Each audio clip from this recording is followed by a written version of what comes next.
Hey guys, I hope that you guys are doing amazing wherever you are in the world. My name is Shikha and I welcome you to my channel. I'm so grateful that you guys are listening, subscribing, and commenting on my channel. I really appreciate the support. In this video, I want to speak to you guys about a topic that an INFJ Instagram user actually brought up. Sujata is her name, I believe. I'm sorry if I pronounced it or mispronounced it. And she asked me to do a video on how INFJs deal with haters and bullies.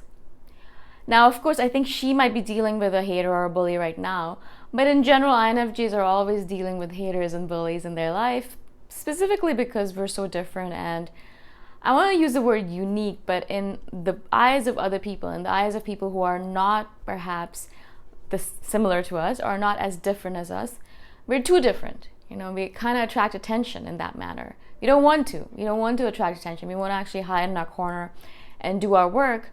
But unfortunately, due to the fact that we are different and quirky and we have a different way of looking at the world, a different way of speaking, a different way of interacting with the people around us, all of this kind of puts the spotlight on us, puts attention on us in a negative manner.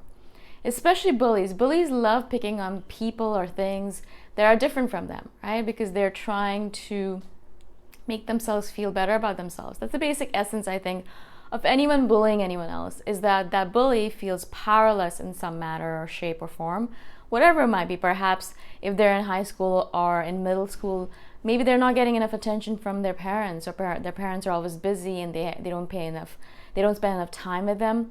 Perhaps because of that, they feel powerless. Perhaps their parents are extremely strict and always trying to make them do things that they don't want to do. Again, that leads to powerlessness. And so all of these things that bullies do are just basically to get attention, right? They want to get the attention of their parents or the attention of their caregivers because they're not getting that. And this is one great way of doing it. I used to do that in my rebellious phase, where I didn't really want attention from my parents, but I wanted attention from other people. And I would pretend to be a rebel. terribly bad phase in my life. And so I roamed around the world, and I didn't come back home at night, and I'd stay out all night, and it was a very weird way of rebelling because I wouldn't do drugs or alcohol or anything like that, but I just spent a lot of my time, my friends, out and about, not really studying, not doing anything important. It was a big waste of my time, but that was how I kind of garnered attention from other people, is by being a rebel. Or also, I really wanted to figure out who I was, what kind of a person am I, and how can I figure that out? Well, just going out in the world and trying different things that you would normally not try out, and also doing things that your parents perhaps don't want you to do or are not happy with, because that will kind of teach you something about yourself. So that was my phase, right? Whenever I look at bullies, I always actually feel pity for them, a lot of pity and sympathy, because I kind of understand where they're coming from. And as an INFJ, you guys probably have that same sense as well, that you see someone bullying someone else, or you see the bully that is bullying you yourself, and you look at them and you sometimes have this niggle of pity inside of you. You're thinking to yourself, yeah, this is not very pleasant, you're bullying me and I feel uncomfortable or upset or even harmed if you're physically bullying me. But I also see the other side of it, the fact that you're like a little child, a pitiful little human being who's trying to get attention in all the wrong ways and all the wrong manners, right? You're looking at them and you're thinking, oh, this is not going to work. You want to just go and pat them on the head and say, it's okay, everything's going to be fine. If your parents are not giving you enough attention, or if you're trying to do this for some other reason, then it's okay. Everything's going to turn out all right. This is just a phase in your life. That's what you actually want to say. And that's what I always wanted to say to my bullies. I'm like, I understand where you're coming from, and I feel bad for you that you have to do certain things like this in order to make yourself feel bigger or better or stronger or braver. It's not actually going to work though, and that's why you're going to have to keep on repeating the cycle of bullying over your lifetime. Now, of course, you can't really have a conversation like that with a bully because they're not really listening to you. They're pummeling you to death, or they're being rude to you, or they're spreading stories about you, gossiping about you, etc. Most of my bullies were female, so actually all of them are female. So because I went to an all-girls school, and then I mostly had mainly female friends because men used to scare me because I had a sexual assault incident when I was younger. So I stayed away from men as much as possible in the past.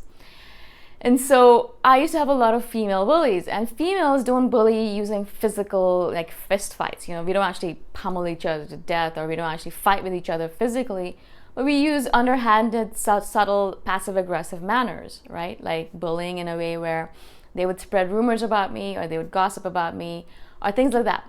A lot of the rumors that they spread were the fact that I'm not good at studying, or I'm a slacker, or that, you know, I'm just a burden on group projects, or things like that. Something related to studying, so that people didn't want to be in a group with me, or people didn't want to hang out with me, things like that, right?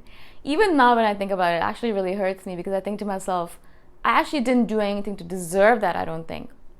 And if I did, the best way for me would have been like, just come and talk to me about it. You know, if I did something wrong to irk you or to upset you, come and talk to me about it. Tell me what exactly I did wrong, and then we can actually work on it and fix it together, right? If it was something that was my fault, then come and tell me directly. You know, tell me and I will work on it, because I'm always looking to improve myself. But instead of doing that, you go around, you know, go and do it in a subtle way or backhanded manner, where I think to myself, I can't actually even control any of this, because gossip spreads so quickly, and you can't really go to the source and say, you're the reason my life is in ruins right now, so do something about it, because it's already done and over with, right? So the techniques I always used in order to deal with this is, first of all, I'd confront the person. Now, it's actually very difficult if you're younger, obviously, because it's a little bit scary to do that. But I would always recommend that, you know, a lot of these people are actually really scaredy cats, right? They're not actually as brave as you might think they are, or as courageous. Actually, if you just go up to them and say something to them, they will crumble in front of you. They really do. Like, they're not strong enough. That's why they use underhanded techniques like bullying in order to make themselves feel stronger, because they're not truly really very strong, right? And so the first thing I always would try to do is confront them, right? Of course, if they were bullying me, I would make sure as much as possible that I did not show that it hurt me. Because the main thing that bullies want to see is that they affect you. They want to see an effect, because if they affect you, then their power increases, right? And so don't let them see that you're affected by it. Don't let them see you cry. Don't let them see you be upset. Don't let them see you be angry. Just pretend like it just brushes off your shoulder and just kind of slides off your back, like water off a duck's back, right? Pretend like it doesn't even bother you. What are you doing? Well, you're just an ant. You're just a annoying fly that's buzzing around me, and I'm just gonna let you go. I'm just gonna flick you away, and you're not even inconsequential enough for me to bother with you, right? That's the kind of attitude I want you guys to have with the bully. Because as soon as you have that attitude, all of their power, as I said, dissipates. It just kind of, they deflate instantaneously, and they become nothing. And so then they realize that there's no point really bullying you, because you're not giving them the reaction that they need, that they seek, that they desire. They're not getting that from you. So what's the point, right? And so they'll stop and they'll go on to someone else who gives them the reaction they're looking for, right? So I think that's the best way to deal with it. If you are unable to or uncomfortable with confronting the person, because as soon as you confront the person, they realize you're stronger than them, which you are. You're absolutely stronger than a bully. So then, you know, they'll deflate. But if you can't confront them, then ignore them. Pretend like it doesn't even bother you. Pretend like your life is not being affected by it at all. And that's what I did a lot of times when I was being bullied in the past, is that I pretended like it didn't even affect me, not even a little bit. Even if I went home and cried about it, even if I went home and sobbed about it, or became angry about it, or punched my pillow about it, you know, no matter what happened at home in the privacy of my space, I did not let them see that it affected me. And eventually they got bored and they went after someone else. So those are the two main techniques that I would recommend to you guys for haters and bullies. I think bullies and haters are exactly the same thing nowadays. And nowadays I deal with a lot of trolls on YouTube and all the different social media channels I'm on. And so I am getting better and better at dealing with bullies and haters. And mostly it's just about ignoring them, pretending like they don't exist. Because why give your power to someone else who doesn't even matter really in your life? They're inconsequential. They don't matter. They really don't. If they did, then they'd be more important to you, and then they would do it in a way where they were giving you feedback. I don't mind feedback. Give me feedback. Give me criticism. I like all that stuff. You know, I want to improve as a human being, as an individual on this planet. I want to be able to contribute better and better. But most bullies and haters are not doing it because they want to improve you. They're doing it to make themselves feel better and make themselves feel bigger than they actually are, because they feel so small and powerless and inconsequential, right?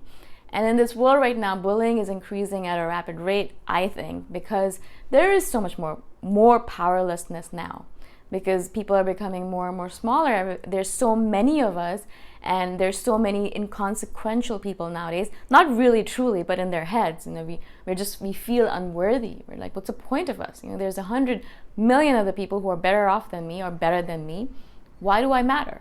And so this results in a lot of powerlessness and a lot of feeling small. In order to counteract that, a lot of bullies are formed. Bullies are birthed, if you want to say. And so, of course, try these techniques. But I would actually put a disclaimer here. If the bully is actually physically harming you, and there's a possibility that your life is in danger in any shape or form, even minor little things like, if they're kind of hurting you in minor ways, it is absolutely paramount that you go to someone who is in a position of authority. Because you can't play around with that stuff. You have no idea what the bully might actually end up doing, and they might end up hurting you really badly or even killing you, which has happened many times in the US and all over the world. You've seen videos and news about that stuff. So that's my last disclaimer, is that if they are physically harming you, do not take it, do not pretend like you don't actually feel anything. Go and report to someone who actually matters, who can actually do something about it. Because at that point, it's out of your hands. You can't actually ignore it anymore. You don't want to get hurt, all right? You guys are precious, so you have to take care of yourself. Again, if you guys have any questions about this topic or any other topic, I hope that you will message me. I hope you feel comfortable enough doing that. And obviously, I hope that I have explained myself properly. I do think in a very random way, where I'm trying to bring all of these interesting thoughts that I have together into one video and presenting it to you with like a little nice bow. Sometimes it works, sometimes it doesn't. So if you guys have any questions, please message me. And I shall see you guys in the next video. Bye for now.